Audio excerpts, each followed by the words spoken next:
Bonjour, ici Jacinthe Fournier-Rémy du Centre d'aide de la formation continue. Aujourd'hui, je vais vous présenter les fonctionnalités de base du logiciel PowerPoint.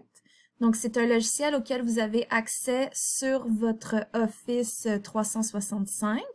Donc, faut pas oublier, on peut se connecter à Office 365 à partir de votre identifiant du Cégep. Et donc, vous avez accès à toute la suite Office. Et donc, quand on clique pour se rendre à PowerPoint, voici là où ça nous amène. Donc, juste premièrement, une présentation PowerPoint, vos enseignants vont peut-être vous en demander, peut-être que vous-même, vous allez vouloir prendre l'initiative d'en préparer. Habituellement, on va les utiliser pour accompagner une présentation orale, par exemple, vraiment pour appuyer nos propos, appuyer ce qu'on va dire, y ajouter des informations complémentaires ou des statistiques, peut-être des informations qui sont plus difficiles à retenir. Donc, c'est vraiment une superbe façon de rendre dynamique une présentation orale. Ça peut bien sûr servir à plein d'autres types de présentations ou de travaux. Et rapidement, je voulais juste vous montrer que vous pouvez très bien créer une nouvelle présentation, donc de zéro, tout va être blanc, tout va être à créer. Mais c'est ça, il y a la possibilité donc au départ de choisir une présentation donc qui a déjà une thématique. Donc vous pourriez choisir selon les couleurs, les styles qui sont proposés. Il y a peut-être quelque chose ici qui va tout à fait vous convenir. Vous pouvez même ici découvrir tous les modèles et thèmes. Donc, le logiciel met à notre disposition des présentations qui vont déjà être artistiquement intéressantes, on peut dire, et il va juste vous rester à inclure votre texte, vos images, tout ça. Mais nous, on va créer une nouvelle présentation et voir tout ce qu'on peut modifier. Mais vraiment, j'insiste, je vais m'en tenir à la base parce que il y a beaucoup de fonctions dans PowerPoint, lesquelles on pourra approfondir dans une prochaine capsule. Donc, en faisant une nouvelle présentation, PowerPoint m'amène ici. Alors, on remarque ici, il me dit cliquez pour ajouter un titre, cliquez pour ajouter un sous-titre. Ben là, c'est notre première diapositive. C'est sûr qu'il nous faut un plan au même titre que vous feriez un plan de rédaction avant de faire un travail écrit. Ben pour PowerPoint, idéalement, il faut quand même avoir un petit plan en tête ou l'avoir fait vraiment sur papier de qu'est-ce que je veux mettre dans mon PowerPoint? Est-ce que je veux des images? Est-ce que je veux des informations?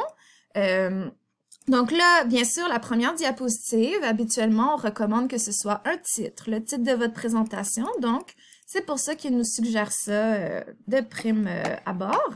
Je veux vous montrer, pour commencer, l'onglet Concepteur. Alors, si je clique, ben, c'est un autre assistant donc qui me suggère de très belles présentations qui sont toutes, encore une fois, artistiquement développées. Alors, on peut regarder ce qu'il nous suggère. C'est vraiment aléatoire. Si je ferme PowerPoint et je le rouvre, ça va être des nouveaux choix. Donc, à chaque fois, c'est différent ce qu'il nous suggère. Donc, vous pouvez regarder ça. Honnêtement, ça fait gagner beaucoup de temps de choisir ici quelque chose dans le concepteur. Donc, je suggère fortement de se faire aider ici. Alors, bon, j'ai choisi ça. Tout a été changé. Il me resterait juste à inscrire mes informations. Donc, disons, présentation orale. Ici, ben, on n'est pas obligé, hein. Si vous ne voulez pas d'inscrire un sous-titre, suffit de faire le clic droit de la souris et venir couper la section. Donc, comme ça va la supprimer. Alors ici, si ça vous satisfait, vous pouvez aller vers la création d'une nouvelle diapositive. Sinon, ben, les options, c'est surtout dans Insertion qu'on va les trouver. Donc, ici en haut, dans la barre de défilement d'onglets. Insertion, donc, on peut insérer des images à partir de notre appareil, donc si elles sont déjà téléchargées sur notre ordinateur, appareil mobile, OneDrive. Et il y a les images de photothèque. Ça, c'est intéressant parce que c'est la photothèque de Microsoft 365. Donc, ce sont des images généralement libres de droit qui sont mises à votre disposition. Donc, disons, votre présentation porte sur les requins. Je sais pas. On va taper requin et voilà, il nous suggère des belles images de requins. Donc, je pourrais choisir celle-là. Je fais insérer. Et la voici. Donc, je peux l'agrandir, la rapetisser, je peux la tourner, la déplacer. Et en haut, il y a un menu donc qui s'ouvre automatiquement d'image sur l'image pour en fait, c'est des options supplémentaires de modification. Donc voilà, je pourrais lui donner un petit effet 3D. Et le concepteur, une fois de plus, si on l'a laissé ouvert, ben, il va nous proposer des façons d'intégrer l'image qu'on a choisie à notre diapositive. Donc ça, c'est quand même intéressant. Alors, disons, voilà, cette diapositive-là m'est satisfaite. J'en veux une nouvelle. Je veux aller à ma deuxième diapositive. Alors, si je clique en haut, je ne sais pas si vous voyez, c'est légèrement grisé ici ou ici. Donc, en bas, ça me permet de choisir un type de diapositive. Donc, qu'elle soit totalement vierge, qu'il y ait seulement un titre. Mais si je fais juste cliquer ici, ça va ça va créer une diapositive, disons, qui est ensuite logique avec la précédente. Mais là, encore une fois, moi, je veux pas nécessairement ce qui me suggère. Je vais le couper. Je vais garder ça ici pour avoir un titre. Et là, disons, ce n'est pas une image que je veux ajouter. On va choisir quelque chose ici, dans le concepteur. Bon, disons ça. Voilà.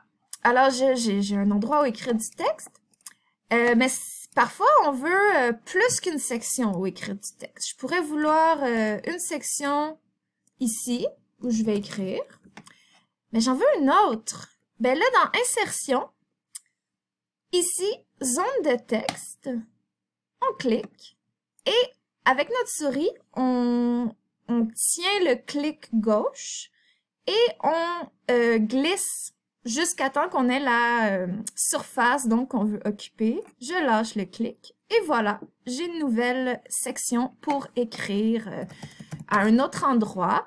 Et comme dans Word, ben notre écriture, on peut venir la modifier, donc la police, mettre en gras, changer la couleur, tout ça. Il y a les options ici, mais sinon vous allez les trouver dans Accueil. Donc vous cliquez sur Accueil. Encore une fois, vous surlignez et vous avez tout ce qu'il vous faut, justifier, mettre à droite, tout ça. Donc, on peut passer des heures à modifier une présentation PowerPoint, mais c'est sûr, l'important, c'est que notre message soit transmis avec cohérence et clarté. Ensuite, je vais vous montrer les animations parce que, donc, quand vous allez présenter votre PowerPoint à vos collègues, en classe, tout ça, il y a possibilité, en fait, de faire en sorte que l'information ne soit pas affichée toute du premier coup, au premier visionnement. Je vais vous montrer, ça va être plus clair. Donc, disons ici, vous avez du texte. Et c'est ça, on s'est fait 2 colonnes de texte. Mais lorsque je vais faire ma présentation, je veux que cette information-là s'affiche avant celle-ci. Alors, pour ce faire, c'est les animations qui vont nous aider à faire ça. Alors, on va dans Animation. Et là, ici, on a les options de... Vraiment, l'entrée de mon texte va se faire de façon fondue. Et mon deuxième, je vais choisir autre chose. Je vais choisir Insertion furtive. Donc, on a un 1. On a un 2. Ce sont mes 2 animations. Et maintenant, je vais voir ce que ça va donner. Alors, on a en bas l'option Diaporama. Je clique dessus. Et donc, bon, ça charge. Je clique une fois. Je clique une autre fois. Ça a-tu fonctionné?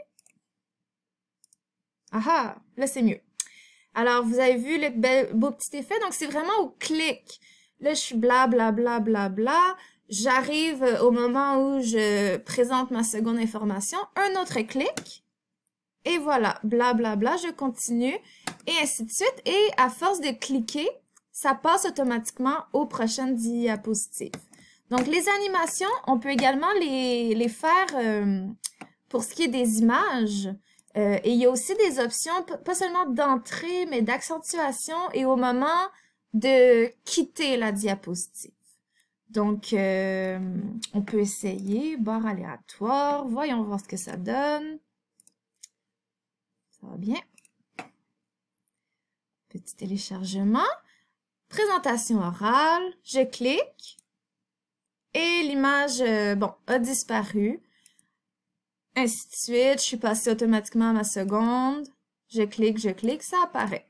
Donc, ça fait en sorte, ben vraiment que de maîtriser votre façon de transmettre le contenu. Pour ça, c'est vraiment intéressant.